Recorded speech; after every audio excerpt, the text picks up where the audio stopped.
আসসালামু আলাইকুম, আশা করি সকলে ভালো আছেন। আগামী ২৯ তারিখ অনুষ্ঠিত হতে যাচ্ছে খাদ্য অধিদপ্তরের সহকারী উপখাদ্য পরিদর্শক পদের পরীক্ষা। তো আপনারা যারা এই পরীক্ষায় অংশগ্রহণ করবেন তাদের জন্য আমার এই সাজেশনমূলক কিছু বাংলা সাহিত্য থেকে প্রশ্ন থাকবে। ১ নম্বরে ছিল বাংলা ভাষা ও সাহিত্যের আধুনিকতম শাখা কোনটি? উত্তর হবে ছোট গল্প। বাঙালি রচিত বাংলা সাহিত্যের প্রথম মুদ্রিত গ্রন্থ রাজা প্রতাপাদিত্য চরিত্র। বাংলা সাহিত্যের প্রাচীনতম কবি লুই পা। ফণার বচন কি সংক্রান্ত? কৃষি সংক্রান্ত। বাংলা সাহিত্যে চলিত ভাষায় রচিত প্রথম গ্রন্থ বীরবলের হালখাতা। এটি লিখেছিলেন প্রমোদ চৌধুরী।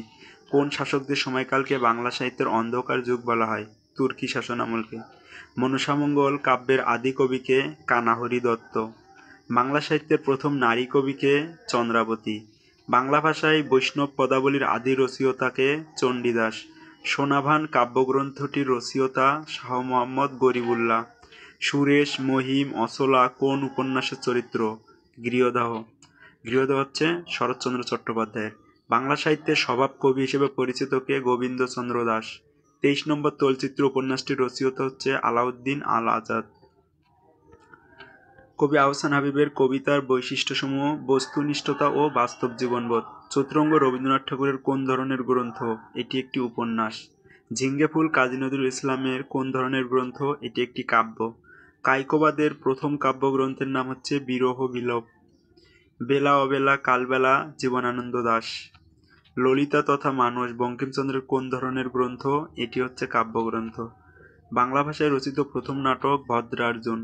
বাংলা সাহিত্যের সর্বাধিক সমৃদ্ধ ধারা গীতি কবিতা। ১৯ শতকের মহিলা কাব্যের রচয়িতা সুরেন্দ্রনাথ মজুমদার। বাংলা ভাষা ও সাহিত্যের প্রাচীনতম শাখা কোনটি? কাব্য। ওড কি? কোরাস গান। বাংলা গীতি কবিতার পূর্ণ বিকাশ ঘটে রবীন্দ্রনাথের হাতে। বাংলা সাহিত্যের প্রথম মহিলা কবি হচ্ছে চন্দ্রাবতী। বাংলা সাহিত্যে সর্বপ্রথম প্রচুর পরিমাণ আরবি ও ফার্সি শব্দের ব্যবহার করেন মোহিতলাল মজুমদার। বাংলা সাহিত্যের পঞ্চপাণ্ডব কাকে বলা হয়? ৫ জন কবিকে। কোন কবি পঞ্চপাণ্ডবদের একজন? বুদ্ধদেব বসু। কোন দুজন ৩০-এর দশকের লেখক?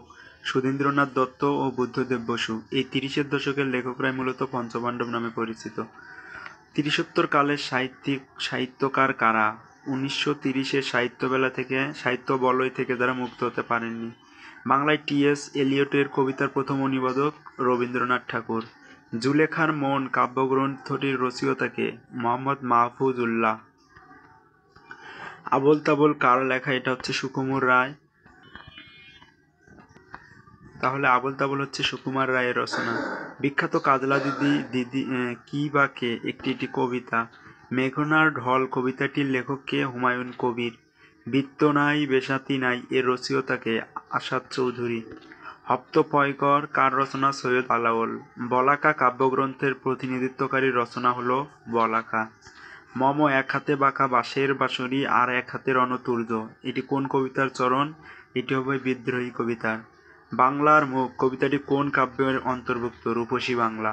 ১৯ শতকের গীতিকাব্য ধারার অন্যতম কবিকে? বিহারী লাল। অলৌকিক স্টিমার গ্রন্থের রচয়িতা কে? Humayun Azad. The blood telegram গ্রন্থটির লেখক কে? গেরি জে ব্যাস। আধুনিক বাংলা সাহিত্যের প্রথম কাব্য পদ্মিনী উপাখ্যান। নিচের কোনটি কায়কোবাদের উল্লেখযোগ্য কাব্যগ্রন্থ? অশ্রুমালা। বলাইচাঁদ মুখোপাধ্যায় রচিত কাব্য কোনটি? চতুর্দশী। সুধীন্দ্রনাথ দত্তের প্রথম কাব্যগ্রন্থের নাম হচ্ছে তন্বী। নিচের কোনটি বিহারীলাল চক্রবর্তী রচিত কাব্য নয়? সবিতা সুন্দরী। কোনটি মাইকেল মধুসূদন দত্তের পত্রকাব্য? বীরাঙ্গনা। ধন্যবাদ সবাইকে।